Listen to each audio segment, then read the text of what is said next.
Okay, we are live. It's Camille here from Next Level Women, and I'm so honored to be interviewing a dear friend of mine. Let me just introduce you, Ryan, the fabulous Ryan Magic. Ryan and I go way back. We met through business, and Ryan really helped me at the time to take my business to the next level. But more importantly, to really believe, he actually really helped me believe that I've got something hugely valuable, and really, it was really about owning my worth at the time and having, pricing accordingly. I remember really clearly when I first talked to you. I had this course that was like $300, and you're like, oh no, that needs to go to at least 1,000. And I'm like, oh, and now that would be at least double that again. So yeah, so it was a huge journey, and I just since then we stayed in touch as friends. So welcome on the call. Thank you. So Camille was like a client of mine in like a premium mastermind container. We'd go to different retreats and stuff, and we'd always geek out on relationships. And I was some young dude who was probably like 22 at the time. And I was always asking questions about like sexuality. And I was always like, why does my girlfriend do this? Why? Well, how could I go through this? And I remember like the other young guys that were in the program, you were like the mother hen that was like, all right, young man, this is how it works. And I was the only woman initially in the mastermind, remember? Like I was the only female, and then there were more, more came to the group. But Yeah. initially it was just, the boys and I. It was really fun. It And was yeah, really fun. you were only early 20s back then. Yeah, I think I was 21 when I started it, and you joined pretty Mm, quickly after I launched. So yeah. I was either 21 or 22, and now I'm 31. So it's like technically Yeah, almost been 10 years. decade. Love it. So we're going to talk all things love and why love can bring up anything but love, and why, Mm. why this is such a challenging thing at the moment, especially in the world with the dynamics between men and women, but also globally. Like, it's such an important conversation that we're going to talk about love. And you are why I chose you as my first guest in regards to talking to men about this topic is you are extremely aware of yourself. You've done so much personal development, at an early age. Even when I first met you, you're very old soul as well. Like, I feel like, you've been around for a long time. So you are you're very aware of yourself, but also you're really good at articulating what goes on. So you're the perfect person to have this conversation with. So Thank let's you. dive in with why, or I guess, when did you recently decide that you wanted to go deeper into being even more real in relationships, or choosing a different kind of woman? Let's maybe dive into that. Yeah, sure. So I didn't realize for many years that I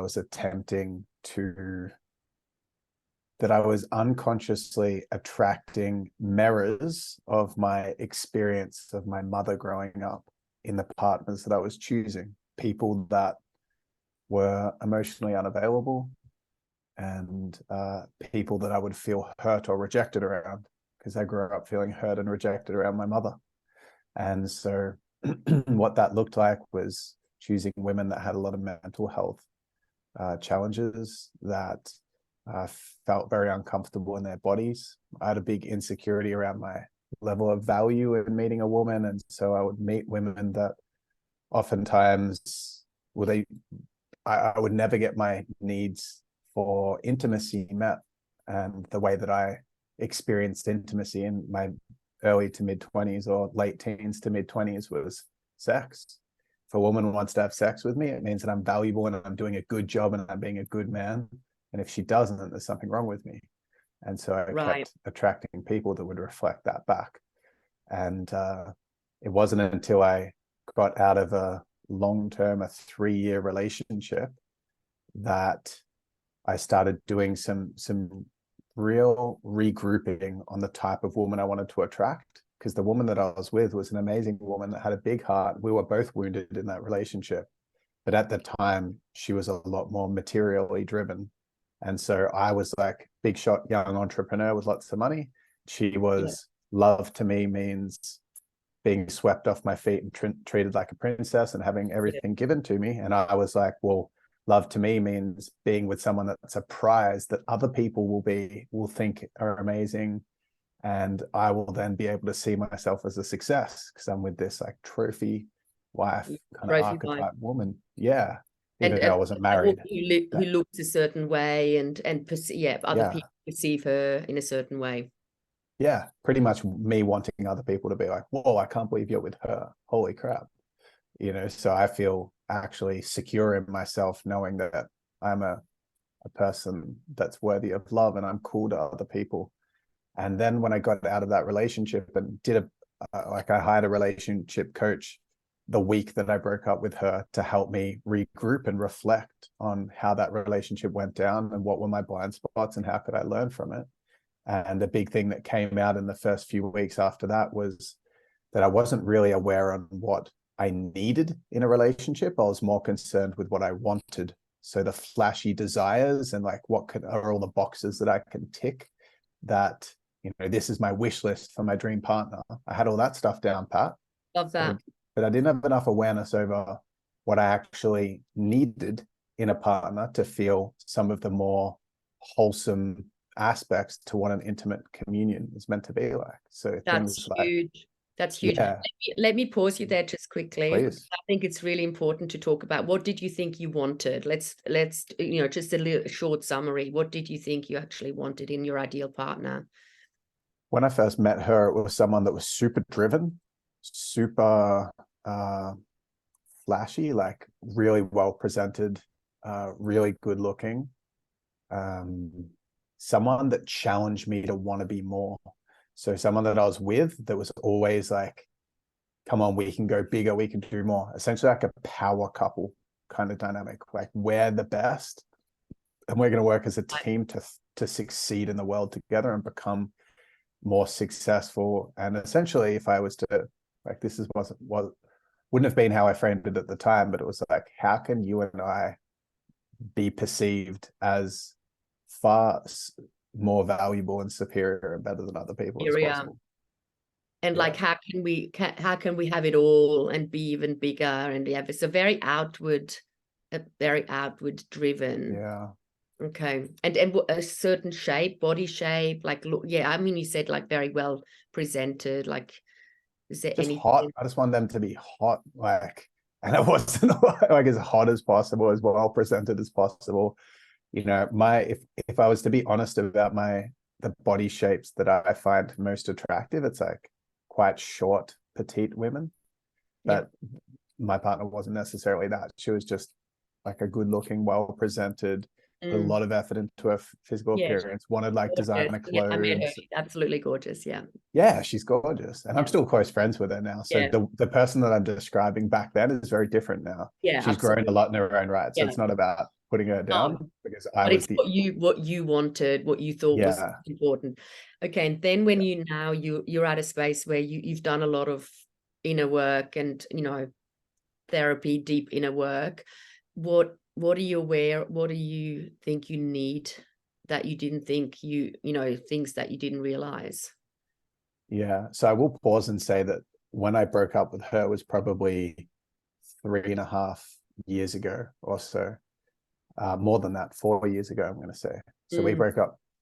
Actually, my time frames are always super warped. It'd be like, let's say 3.5 years ago, we broke up. And then after I left that and I was doing some introspection and having some things reflected to me from this relationship coach I was working with at that time. And we kind of determined that some of the things that I really desired was more wholesome qualities. Like I wanted to be with someone that was ready to commit, someone that could take responsibility for who they were in their life and had their own autonomy and like healthy sovereignty, someone that was like quite nurturing and gentle as well, versus someone's like powerful and like outgoing and crazy. It was like someone that's a little bit more gentle, someone that was more open-minded and like more of a yes person. Someone that was radiant because of their energy and their joy and their like relationship with life. beyond You, sexy, physical. okay. Yeah, Yeah, beautiful. so they were like the differences, I'd say. I love that. So a woman sounds like just a woman who, yeah, there's maybe more of a content energy within her, and it wasn't maybe as quite as intense. The Yeah, and quite dynamic, healthy. more Yeah, someone's healthy. really healthy in physically, healthy emotionally, healthy mentally. Mhm. Someone that I would perceive would be an amazing mum. Wow. That kind of thing. Yeah, Yes. Do you want children? absolutely. Yeah, Eh, yeah. And it's been entering my field more recently. So I've been with my current partner, who I called in, let's say, 2 years after I broke up with that one that I was referring yeah. to. And my current partner, we've been together 18 months. So yeah, there was a solid 18 months to 2 year gap there between like long-term relationships, where I took some time to be single and be okay with not being in a relationship, which served me quite well. Yeah, was that something you really felt like you needed to do? What were the It gifts? was, yeah, it was, because I kind of hopped into new relationships quite quickly. And so I didn't take the time to feel that. It was almost like where I am single is worse than where I'll be when I'm in a relationship. So I'm feeling less than at the moment and walking around not even feeling full in who I am in my heart. And therefore, it's only when I'm going to meet my queen, meet my dream partner, then Mm. everything's going to be good. So I was walking around feeling like empty, trying to find someone that's going to complete me. I wouldn't have worded it like that at the time, but yeah, I perceived that I needed to learn to be in my own energy a bit more. I would say just feeling a bit more content in life without being in that, so that when I found someone, I wasn't missing all the red flags because I was so desperate to try to fill that void. And I was just attracting people that were also feeling that way about themselves. Uh, yeah, that was Yeah, I kind of love that. I love that. And it's really interesting that you say about the red flags, because I've talked to some male friends in the past, and they often said like, oh yeah, there were lots of red flags at the beginning, but there was so much attraction, or or there was just something so amazing about this woman. But they often did say, no, there were red flags straight at the beginning. they saw them, or they in hindsight realized that they ignored them. No, they actually, one of my friends said no, he saw it, but just then was like, oh, okay, that's okay, I can deal with that because she's so sexy, or so there was a really strong pull. But often it was probably that unhealthy dynamic of like, she might have reminded him of something from the past that he didn't get, or how you mentioned about your dynamics with your mother. um Yes. so this new amazing woman that you have attracted into your life now, we talked the other day, we had quite a long conversation, you and I, and talked a little bit about, yeah, lots of stuff got triggered, and he's still at times being triggered. Are you happy to share a little bit about that? Because even though it sounds like much healthier, and she's much more, yeah, different, and more of maybe emotionally grounded, there's still, you have been going through your own journey. So yeah, share as much as you're willing to share around that, the I'm shit that willing to has come share out, the everything. shit that has Yeah. surfaced with this love. Yeah.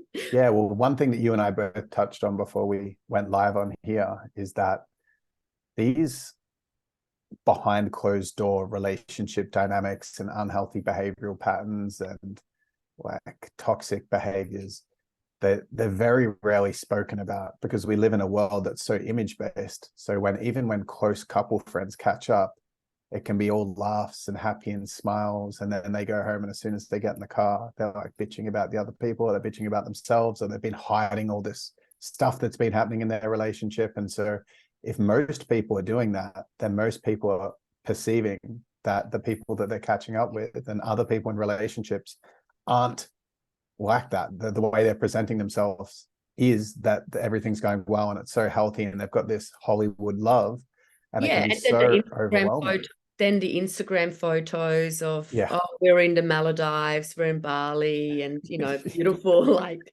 photos, and like we all Yeah. think that we're missing out on this amazing thing that other people have, or we can see it that way, absolutely. But Yeah. So we're all in the same boat, basically. yeah, that's what I perceive now from all the years. But still, I get tripped up in that sometimes.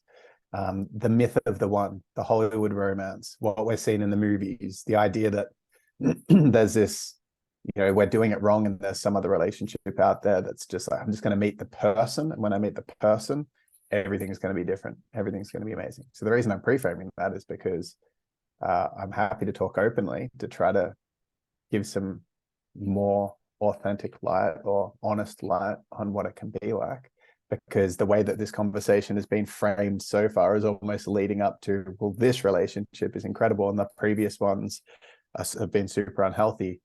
But I perceive that the shift in intentions of attracting in someone wholesome and healthy just opened me up to starting the journey of looking at the deep emotional wounds, traumas, fears that I have of actually being loved deeply and loving someone else deeply when I entered this relationship. So what I'm saying is that when I called in my current loving partner, Shana, shit hit the fan pretty quickly, and just all of like a lot of the stuff underneath came to the surface, which I'm in the process of working through. I've worked through a solid chunk of it, but I'm sure there's going to be plenty of stuff to work through moving forward. But I perceive that a lot of the things that were under the surface that have come out in this relationship, I didn't have the awareness or the safety in myself or the other person to even open up to the idea of exploring the actual real hurt underneath, the real mirrors of betrayal and of abuse, of trauma from my upbringing that I didn't even have awareness of, to be honest with you, until this. Tell us more. Actually, again, I'll pause you sometimes because I think there's a really big chunk and big got piece of gold there. You mentioned you hadn't felt the safety to even go there or explore it. Tell us more about that. Yeah. Well, like it didn't feel safe to even go, to look at that, or how did that? Yeah, like feel? Unconsciously, this is very unconscious, but when I was in that previous long-term relationship that I was with my previous partner for a few years, we both never were able to resolve conflict. My thing was, I'm going to jump into this problem, that's this resistance, this challenge we're having, and I'm going to try to figure it out in a very masculine, a very non-compassionate way, because I didn't understand how to feel my own emotions at that point. So I was communicating logically. My partner was attempting to communicate emotionally. We were just not seeing, hearing, understanding each other. And therefore she would go numb and just be like, I don't want to fucking talk about this. And I'd just be like, what the hell? How the hell are we going to improve the relationship if we can't talk through anything? But she was feeling unsafe with me, her not being able to meet me on the logical aspect. So she was just feeling like I was bulldozing her. And so she just would shut down and I was thinking, you just don't know how to communicate properly. But I didn't know how to communicate emotionally. She didn't know how to communicate logically. And so we always had this like sticking point, and I would keep talking. She would go inward, and then she would just explode at some point, sound like go from being like, fuck you, doing this, blah, blah, blah, to then just being like, well, I'm just a piece of shit, then, aren't I? Because so we really reactive and nothing resolved properly. Yeah, because I wasn't able to create safety for her because I couldn't feel her. So I couldn't empathize with her because I couldn't feel myself, and I couldn't empathize with myself. So I was creating an unsafe dynamic with her in conflict. Yes. And she was then quite loud. And when she would explode, and that would remind me of my dad, and my inner child underneath all this bulldozing, logical, solution-based talk was this fragile, delicate inner child, my younger self, that was just yelled at for most of my upbringing with a really loud, aggressive dad. So I was terrified underneath, and I was modeling my dad's behavior, thinking, well, if I'm like this, I'm going to be safer than if I'm in that fragile, sensitive part. And so I never got to the fragile, sensitive part underneath. I was always bulldozing on the surface, didn't even touch to the fragile part because I was scared of my partner. I was terrified of her kind of loudness and stuff. And therefore I was being kind of loud, not like I was yelling, but I was just intellectually like in a very solution based, I've got an objective here. You did this, you said this, but what about this? And it was very logical. And and quite this disconnect, I guess, quite sort of rigid, disconnected in a way, like very sort of sounds like very that masculine, this the unhealthy masculine, I guess. Yeah, like an avoidant masculine. Avoidant masculine, yes. Yeah, for sure. So she didn't feel safe. I didn't feel safe. What you've just described, I believe so many people who are going to listen to this, men and women, will totally relate. I think it's such a common dynamic throughout so many relationships. And I think, again, like that's why we were talking, you described it so beautifully. I love that. Absolutely love that. Thanks for sharing that. So the safety within yourself, I'm more curious about that too. Like, when did you then develop that safety? What helped you develop that safety within yourself so you can now bring that to your beautiful relationship? Yeah. So I reckon the last year of that previous long-term relationship that I was just referring to, I started opening up to the healing work. What I mean by that is I started seeing a psychotherapist. Maybe it was 18 months before it ended. So halfway through that 3-year relationship, I started doing psychotherapy. So a lot of inner child work with quite a proficient, amazing therapist. And that allowed me to start to build a relationship with my inner child and be aware of what was happening under the driver of my career, ambition, and all this stuff. And there was the fragility of my inner child. I did some plant medicine journeys, which it's not the only way to dive in deeper, but it's a way. I did that. How was that for you? Well, I'd been meditating for a few years before that. So that was the thing that started to allow me to have more awareness.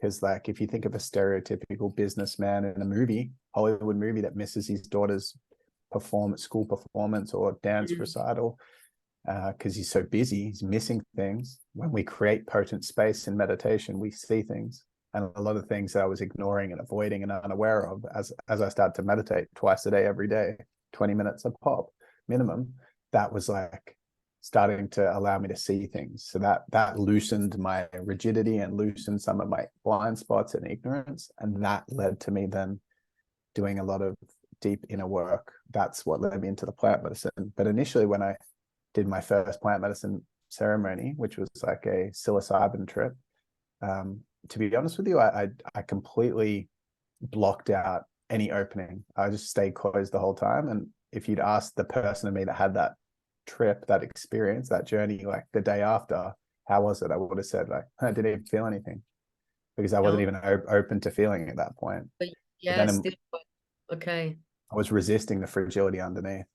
Then when I did my second experience, which was actually an MDMA experience, like in ceremony, and that blew me wide open, and I had a lot of emotion come to the surface, and I opened and started to feel, and it was a bit confronting because I wasn't done in the most, even though it was done in ceremony, it was still done with the tiny group of intimate friends that were all into this kind of work, all well-meaning, but not very mature emotionally and hadn't been on the journey for a long time. So it wasn't like I had an experienced therapist there or someone that had done the embodiment work for years that could like really keep the duty of care high.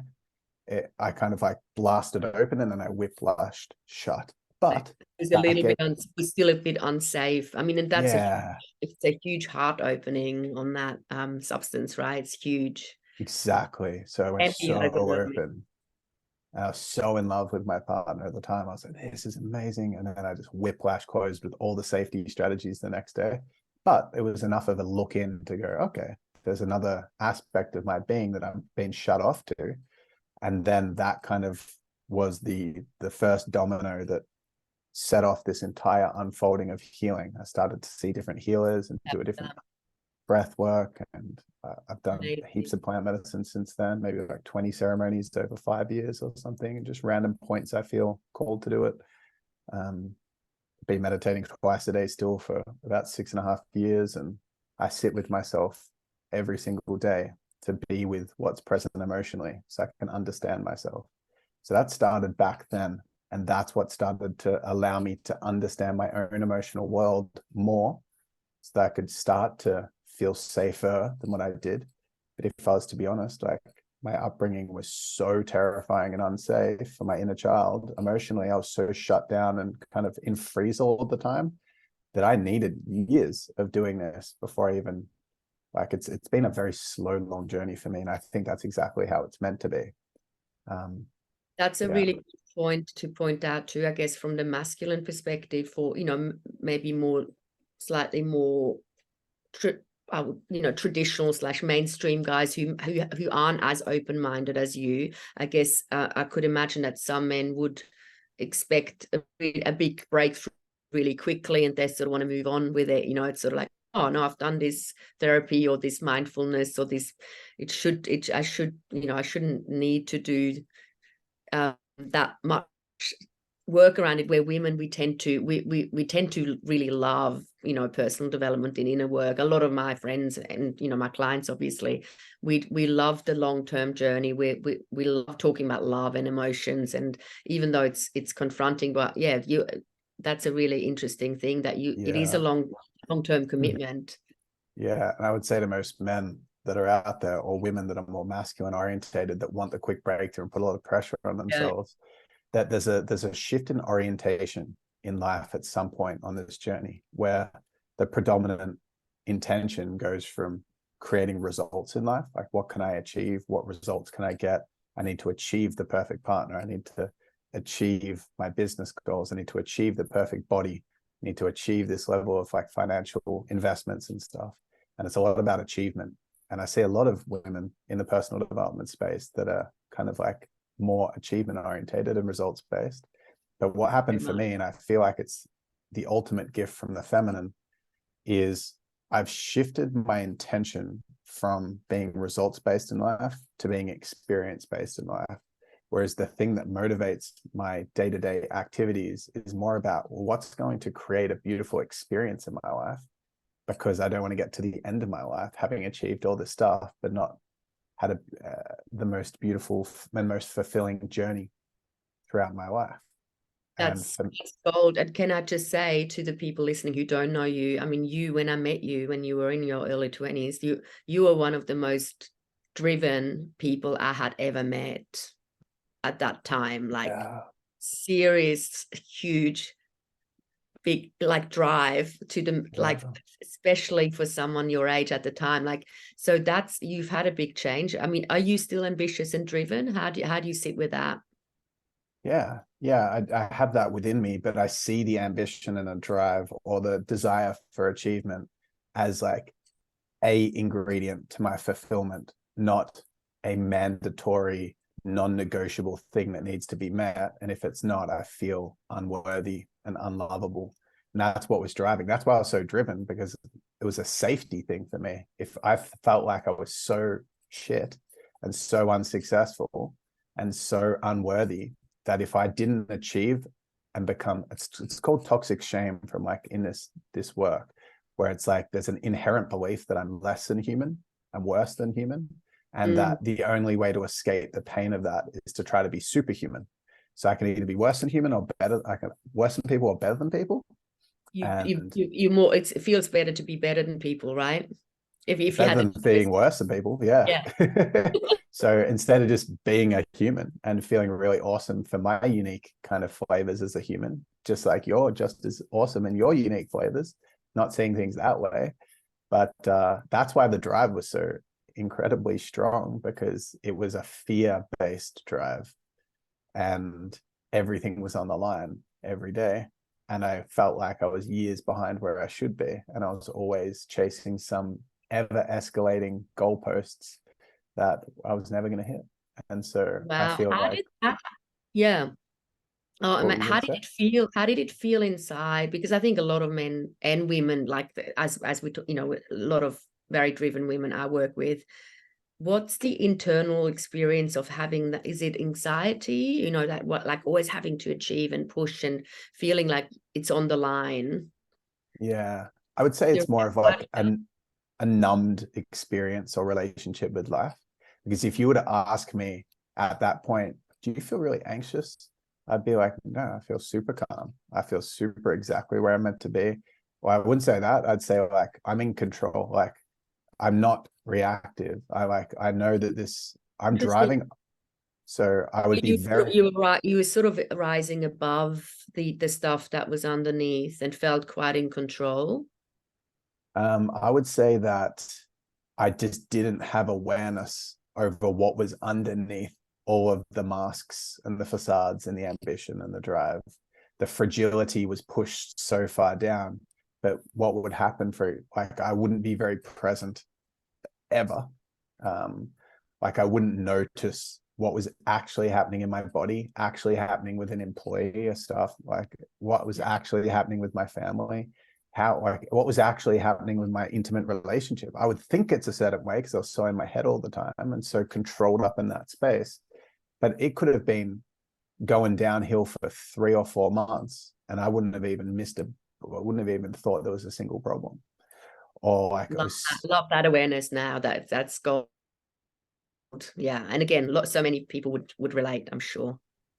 yeah. So it's a tough one because if there's a businessman similar to the previous version of me from an ambition perspective and a disconnection from their emotion perspective, they may perceive that where they are is good and they don't want to bring. I remember Gary Vee at some point did a video where someone was like, would you ever consider meditation? And he's like, well, to be honest with you, I'm so scared of messing up what I've created in my head. I don't want to fuck with this state I've created. And so he's afraid that he's going to lose that control. And that was me. And so Very honest. Yeah. yeah, because he Yeah. perceives it's good, it's Yeah, better to be in and that it's spot. scary to dive deeper, and you've gone all in with that. Tell us a little bit more about the toxic shame stuff. You know how we said like it's easier to choose to want to be above rather than, and we talked about it the other day about like, you felt that you were actually really a bad person, as there's a bit of that shame or guilt that you saw that maybe you felt you're not actually a good Yeah, person. Tell us more about that experience. yeah. So Like, I'll say with the toxic shame first that that I grew up in a household where I was taught that love was achievement, and so I was very, very scared as a little kid. I was very shy. I was very anxious, and because I didn't really feel seen, my parents didn't have the capacity to be present with me. My dad was a drug dealer, addicted to drugs. My mom was addicted to drugs. They were both alcoholics. They were both like suicidal their whole lives. So for me, I was like, mommy and daddy, this is them. This is what love is. And I just grew up feeling incredibly shy. Like when I went to primary school, I would just start bursting into tears before every day because I was so scared to go to school. And the principal of the school would have to like pull me out of my mum's arms and I'd be screaming. I was so scared to let go of my mum when I was like 5 or 6 years old. So it's like, wasn't like, so that level of fragility and sensitivity and fear, like a deep fear response was there motoring my, well, I need to be the best of all time to escape the feeling of being the worst. So it wasn't like I got on top of it and I was like thriving, because it's an inevitable aspect of the human condition that what goes up must come down. There's equal negative and positive when we're playing in that conditional realm of the human predicament. So I was feeling less than, then better than, less than, then better than. And, there's this thing that I watched recently that said successful people have 3 things in common, like 3 traits that always exist for someone that's super successful is they're deeply insecure. They've got a massive superiority complex, so they're narcissistic, and they've got an awesome ability to be focused and disciplined. So it's like I had all 3 of those, but I'm better than people, I'm worse than people. I'm better than people, I'm worse than people. So I'd walk into a room as like a 23-year-old making over $1 million a year, just with one objective that I wasn't aware of, but to be ask everyone, what do you do? How old are you? Tell me about where you're at. And all I'm doing is contrasting where I'm at in relation to other people. Okay, cool. That person's 30, they're making 300K a year. Well, I'm 22 and making $1 million a year. So I'm younger, more successful, I'm better. Thank gosh, I can relax for a moment. Hey, where are you at? Where are you at? Where? So I had no ability to actually just feel content in my own body. So it was always like, but then if I would watch like a documentary on Justin Bieber, who was like 16 and has a net worth of $100 million, I would literally feel deeply scared in my body. I'd go into a massive panic and overwhelm and start beating myself up and be like, I'm playing so fucking small You're right nothing now. compared to him. Yeah. Nothing. He's way younger and he's way more successful. And so I need to fucking step up, and I'll always be setting these massive goals. And I would drive, and you would look at me and say, like, I've never seen someone so driven. But I'd look at myself and just be like, I'm so far behind where I need to be. So that was just like always inflated or deflated, better than, worse than, more than human, less than human. It's always that. And it's such an unhealthy place to be. And exhausting. Totally. Yeah. So I had adrenal fatigue because I worked 80 to 100 hours a week for 7 years in a row. I worked 7 days a week. So when my partner would say things to me, we'd have these like discussions in my previous relationship. She's like, you just never spend enough time with me. You know, super angry. And I was like, so overwhelmed, because I was like, here's another thing I'm not doing well. I'm trying so hard to get ahead in the business. And yet you wanted to create more wealth to impress her as well. So I guess it was, well, I'm doing all this for you as well. Exactly. Which wasn't true. I was doing it for myself because I felt insecure, but that's what I thought for sure. Yes. 100%. So yeah, I think that's that chapter, because that was more running my show without awareness in that period of time a few years ago. It's still in there, but I just have a lot more self-awareness of it. Sometimes I lose it, but the next thing that I'd love to explore, if you feel like it's aligned, is what went down when I stepped into relationship this time. Like, what were the patterns? That was going to be my next sort of question. What happened? Yeah. So if you're listening, you may be thinking, okay, he's gone through lots of shit in his past, and now he's met the wholesome partner. He's done all this work to get to this point. This is going to be the honeymoon story, right? It's definitely not. This is when I feel like a real start of exploring the serious trust issues and betrayal that I experienced from my parents growing up. Because just to give a little insight into when I was 13, when I was growing up, my dad was super aggressive and not present. My mum was super nurturing and not present. So they both had they magnetized each other, just like every relationship is equal contribution to the dynamic, in my opinion. But my mum was so nurturing, and I was a mama's boy, and I felt safe with her, but my dad was super aggressive. And so I was always scared of my dad and trying to I can never step up to his level of expectations. And I remember football was the big thing. I grew up playing football, and I used to try so damn hard at football that every quarter at the end, I would be crying and hyperventilating because I was just giving so much. And then I get to the end of the game, just resenting the fact that my dad was going to lay out all the different things that I did wrong in the game that I can improve on next time. And all I wanted was for him to love me for who I was. So I remember getting to the end of the season when I was 11 years old, the football season, in the little junior football league. And I cried because I just felt like I played so crap the whole season. And I can't believe it. My dream of being in the AFL, and actually my dream of finally being loved by my dad and being worthy of having a good life, is gone because I played so shit. And then I got invited to the league best and fairest. So who was the best player out of every team? And I got invited to be one of the 3 people. And then I won the best player in the whole league by 30 or 40% more votes than anyone else. So I was the best player in the entire league out of every team, every player in every team. I'd say I was 400 players. You did play really well. I played beyond really well. I was a freak. I was unbelievably talented, and I thought I was shit. So that was just an example of what was going on in my internal world. And so what happened was dad was like that. Mum was super nurturing, but mum left when I was 13 and just vanished. She left my dad and tried to get herself together and recover from alcoholism, and dad was dragging her down. So it disappeared completely. Yeah, exactly. And she was trying to get in touch with us, but As soon as she left, she thought she could come back and get myself and my sister the week after or the day after she left in the middle of the night. And my dad was like, no way, you're taking the kids. If you left and wrecked my only thing that I was happy about, which was you, which he wasn't, he was manipulative and like kind of similar to how the patterns that I do now. But then I was stuck with my dad for 3 or 4 years where he was suicidal and depressed. We had McDonald's for dinner for 2-3 years in a row every single night. There was like, he would yell every single night. The moment I got home from school, it was a freaking nightmare. It was so scary and overwhelming, and I was so angry. And so he every day would just be coming up with all these different ways to make me know when I got home from school how it's my fault that he is where he is, or how I'm not helping him enough. And all these metaphors and stories of him being a disabled person and me pushing him down the stairs because he's got a mental health condition, and it's the equivalent of me injuring him and hurting him. It's all these things. So my like neuroplastic mind as this young 13, 14, 15-year-old, and my sisters, was like so gaslit every day, such a long period of time.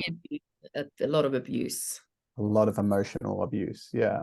And so which is because his fragility and his upbringing and all his pain and all his mental health shit, which was worse than mine, arguably, that I got from him, but similar, was I didn't trust him at all. I felt completely betrayed by him.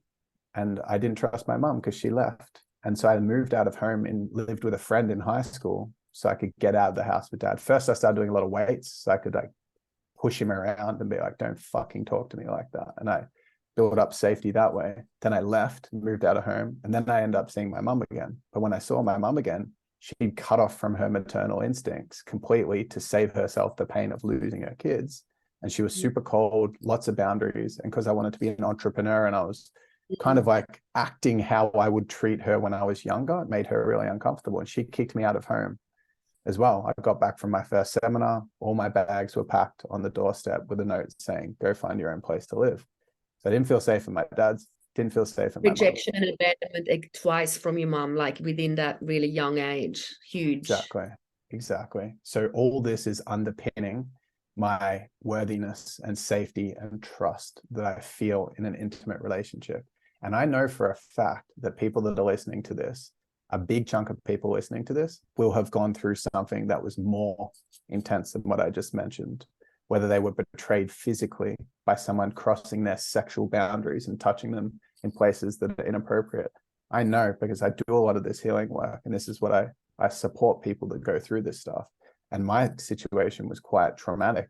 My parents' situation was more traumatic than mine. And there's a lot of people out there that have gone through more. And for me, I find it incredibly difficult to relate in a relationship. And that is the pre-frame for, okay, well, now I meet someone that that's healthier. And what does that bring up now? Yeah. So now that I'm with someone that I've got more emotional awareness, I feel a bit safe enough to be aware of what I'm feeling to a certain degree. And I'm with someone that's not as scary as the previous partner that I'm with. So here I am. I actually was at a point where I've been single for a bit, and I was just like, I'm enjoying playing around now. I'm detaching for the first time in my life of the timing of when I meet my queen. Might be 10 years, might be 15 years. But I'm just going to give myself permission to have the needs that I desire to be met from an intimate partner: love, fun, pleasure, adventure, intimacy, all these different things. I can just have them with different friends, meet different girls, and I don't have to wait to that point to be able to have an awesome life. Like, I feel great now, and created that.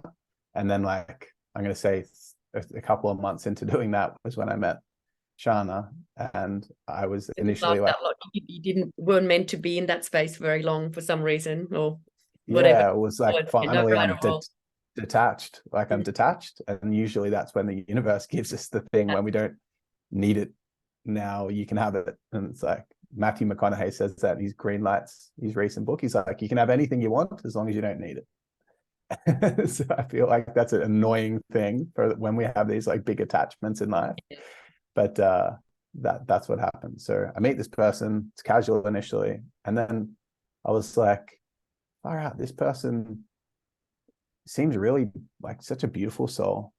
She's like, so her values are the same. What she's desiring, it's the same as what I'm desiring. She's so kind and nice, and I feel so nice around her because got such a beautiful energy. And I remember the first catch up with her when I was kind of more catching up with people to have fun, kind of spontaneous, like flings. So it was a lot of like romance and a lot of sexuality.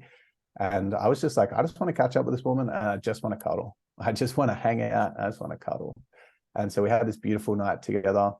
And then after a few weeks, it kind of just clicked. I was like, we caught up a few times. And I was just like, this person literally could be the person. Like everything that I've been looking for is right here.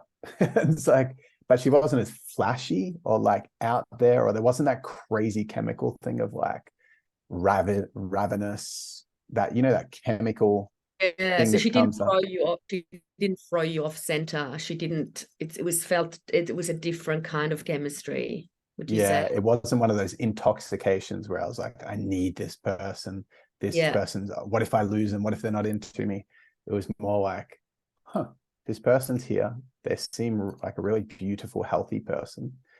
Um, you know, beautiful. maybe Yeah, this is the felt it person. safe just to be with her. Yeah. Yeah. And I was like, I could see myself pretty easily just like building all the things that I've said I wanted in relationship with this person. And the moment that that thought crossed my mind was what unleashed all the trauma, fear of betrayal, the shame, the mainly anxiety that was sitting underneath for that inner child. That's like, you can't trust your mom, you can't trust your dad.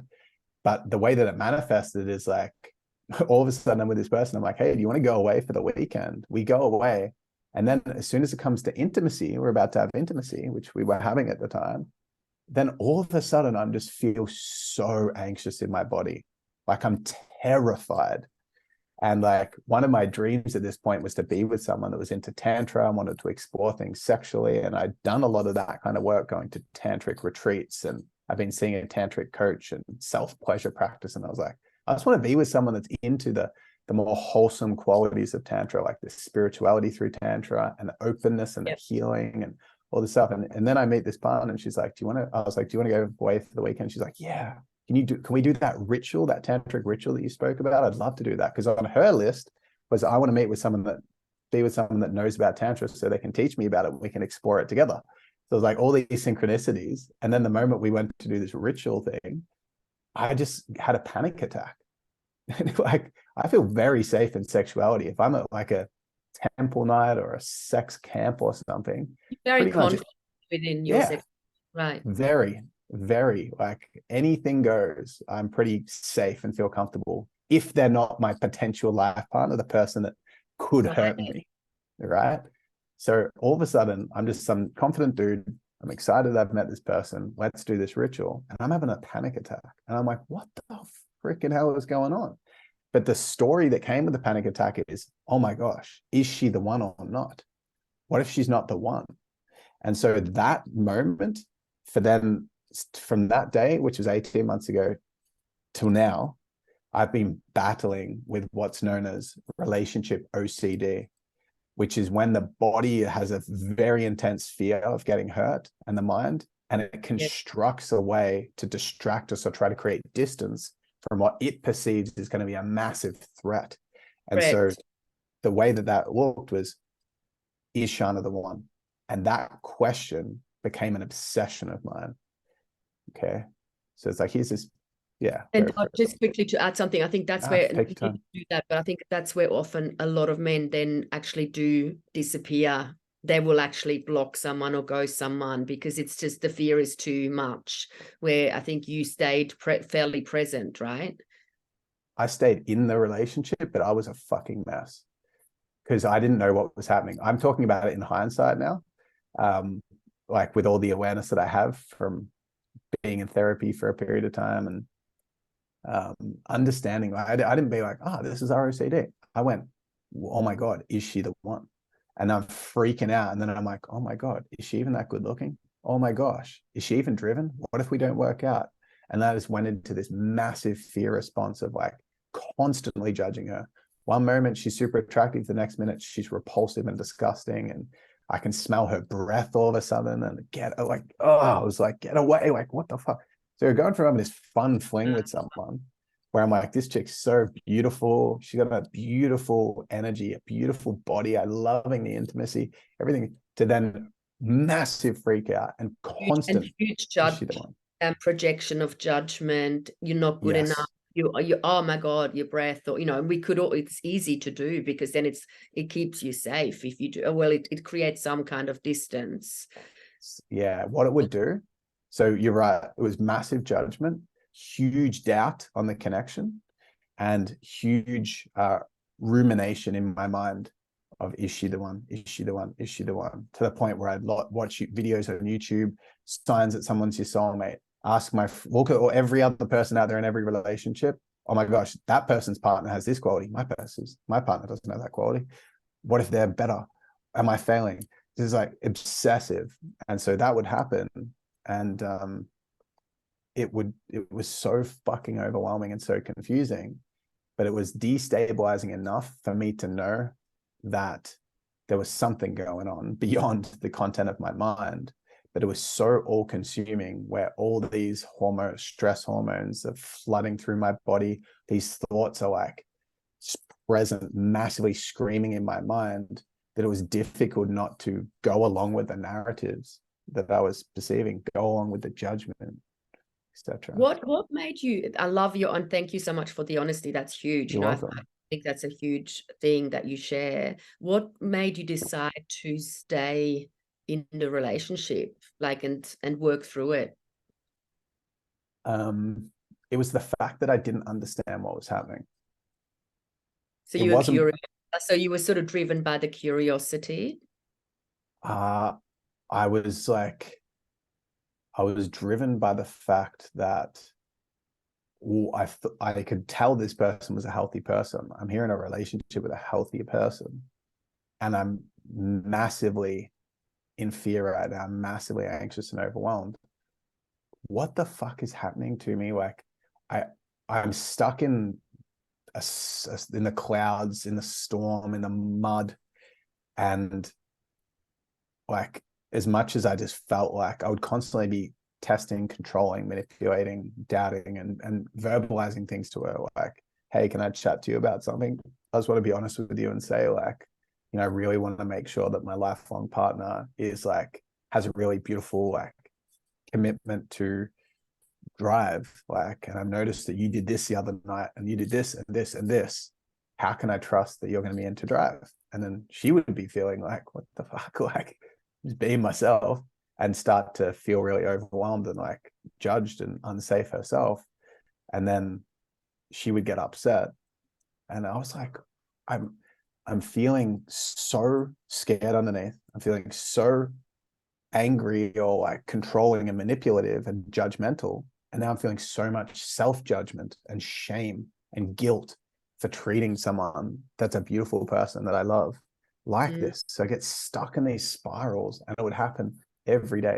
It's probably one of the most debilitating things that I've experienced, because it's essentially mirroring how I felt as a kid, that instead of feeling it as a kid, I just went into freeze and disassociation.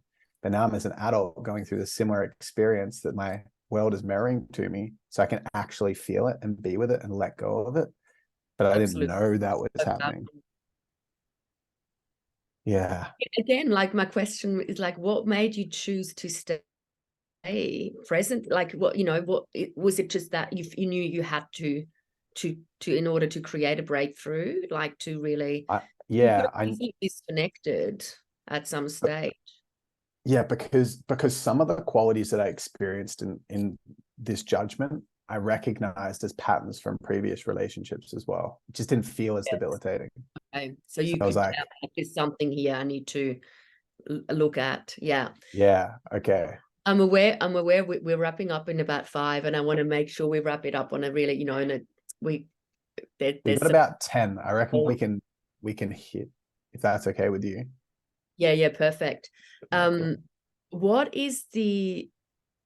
would be your message for men? Let's talk to men and women, actually. Like, also, what would be let's start with the women, when they're experiencing a guy who goes through a similar thing than you might, he's projecting a lot. There's a lot of fear. What can women do to navigate that stage, do you think? Yeah, I've got a pretty clear thing coming through because I can see it in my relationship, and I, as the judge or as the life coach, as the person who's Oh, obsessed with this, I know what I want my partner to do. So first and foremost, if you're in a relationship with someone, you're equally contributing to that dynamic 50-50. It is not 49-51. It's not 80-20 like you might think. It is exactly 50-50 until the moment you choose to end it. If you're there, it is definitely an equal contribution. So whatever you're seeing as toxic behavior, you're 100% enabling it. If the other person's behaving toxically, then you're behaving toxically in the opposite way. So for example, if I'm judging my partner and I'm saying like, hey, I'm having these conversations, what I would recommend you as a woman to do, and what I tell my partner that she has permission to do, is to say, stop, like stop for a second. Hey, I'm feeling at the moment unsafe right now. I can feel that you're projecting and not taking responsibility for your emotions right now. I'm just going to leave the room. I love you. I'm here, but I'm not going to talk until you're taking responsibility for your emotions. Like, to know your worth, because what the things that my ROCD or my safety strategies do from a judgment and a doubt perspective inflame the insecurities that she has. So if I'm judging her as potentially not being driven enough, it's inflamed. It's only working because she has a there's a feeling that she's not enough. Yeah. And that doesn't make it right, but it's why the dynamic exists. If either one of us stop, the dynamic kind of collapses in itself in a way. Love that. So take responsibility, take yes. boundaries. I still love you. I'm going to, and then reconnecting on a more grounded, real level. Yeah, just know, like, the big value piece here is every single emotion that you're feeling is 100% your responsibility.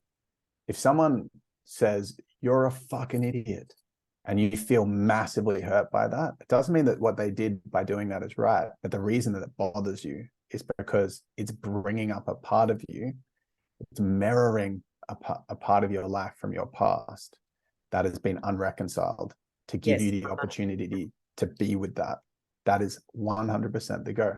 You can then set a boundary on it. It doesn't mean the physical behavior is okay, but anything emotionally that's coming up, the biggest thing that causes problems in relationships is the projected blame that someone else, the really uncomfortable shit you feel in yourself, is caused by the person that you're with. It's triggered by the person you're with, but it's not yours.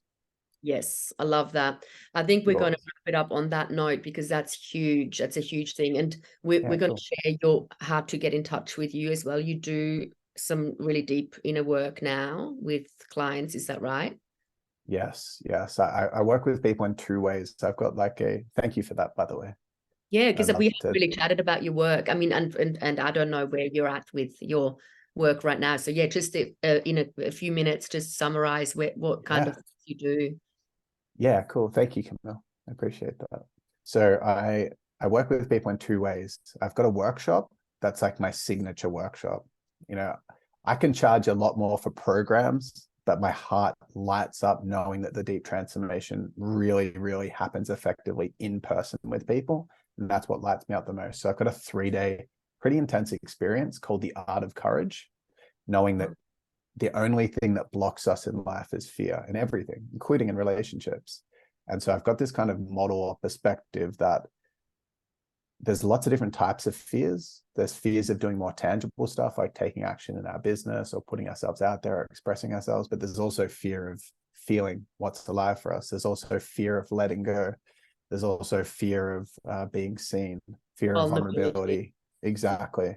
And so I've got this unique experience that has a series of quite intense activities that is safe, and it's like there's a duty of care there, but creates a container for people to go through and practice in a safe environment, being courageous. And then Beautiful. I teach a bunch of principles and practices to support people to unlock whatever area they want that's not currently being accessed, through courage. So there's that experience.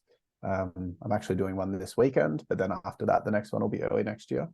And then the second thing is one-to-one online coaching, which is a mix between helping people grow their business and their mission and their purpose, and doing all the internal stuff that blocks that, including meditation, breath work, the deep healing practices, helping them with their health. Or it's just like anything that's needed. I'm very present when I do my coaching, and it's a pretty intense, highly accountable container that usually accelerates growth.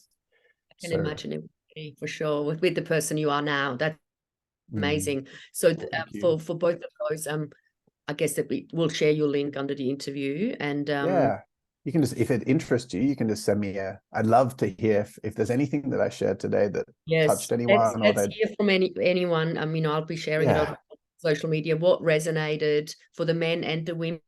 And I think it'd be great to have a beautiful thread underneath, and when I post it, because it's such a powerful discussion. I love receiving messages as well from people. So if you want to send me a message, my Instagram's @TheRyanMagic, or you can email me ryan@ryanmagic.com. And that touches me a lot if I can hear people's personal stories. I keep them confidential, but often I have people reach out and send that. And it really fuels me in the most beautiful way to know that my vulnerability is making a difference.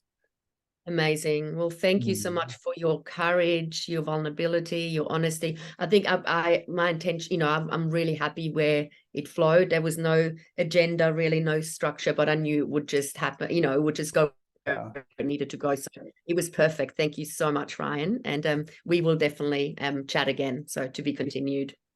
Absolutely. Thank you so much, Camille, and those that are listening. I love you guys so much. Thank you for taking the time, and wherever you are is perfect. You're doing awesome. Keep it up. Love it. Thank you so much. Bye.